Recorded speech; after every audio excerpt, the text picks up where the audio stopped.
តសួស្តីអ្នកទាំងអស់គ្នាវីដេអូនេះសូមបង្ហាញអំពីការដាក់ប៊ូតុងភាសាខ្មែរទៅលើ Facebook ពួកវាមានភាពងាយស្រួលសម្រាប់បងប្អូនមួយចំនួនដែលតាមដានព័ត៌មានប៉ុន្តែគាត់អត់ចេះបកប្រែភាសាបរទេសបងប្អូនគ្រាន់តែដាក់ប៊ូតុងនេះឲ្យ Facebook វាបកប្រែជាភាសាខ្មែរដែលងាយស្រួលសម្រាប់ឲ្យបងប្អូន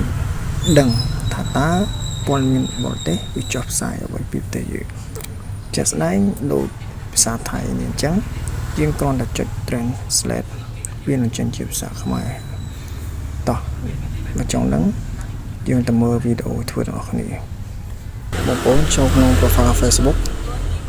បន្តមកចុចកន្លែងសញ្ញាត្រី3មកចំក្រោម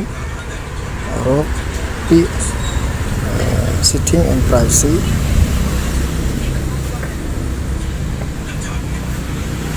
បន្តមកចុចកន្លែង setting បន្តមកអូសចំក្រោម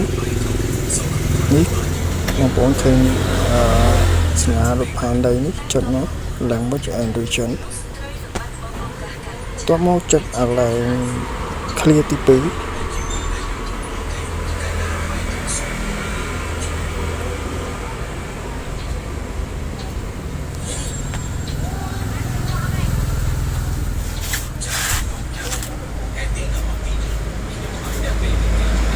នេះវាចេញមកហើយបងប្អូនអូសទៅក្រោមរកភាសាខ្មែរនេះចុចលើភាសាខ្មែរបន្ទាប់មកអូសទៅលើវិញចុចពាក្យថាសើកាលណាដែលបងប្អូនអត់ចុចសើទេគឺវាអត់ជាប់ទេនេះចេញមកវិញចុចកន្លែងឃ្លាទី3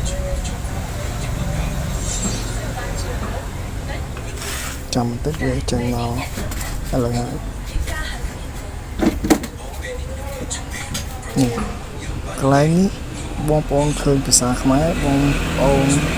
ត្រូវតែចុចខ្វែងមិនថាភាសាខ្មែរភាសាអង់គ្លេសក៏ភាសាស្អីទេបងប្អូនត្រូវតែចុចខ្វែងទាំងអស់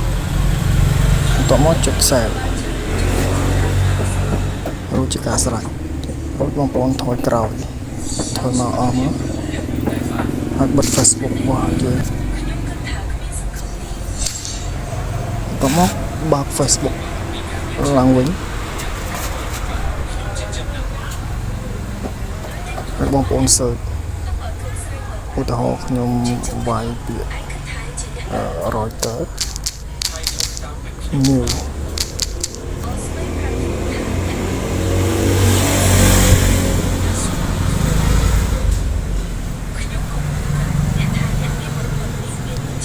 sorry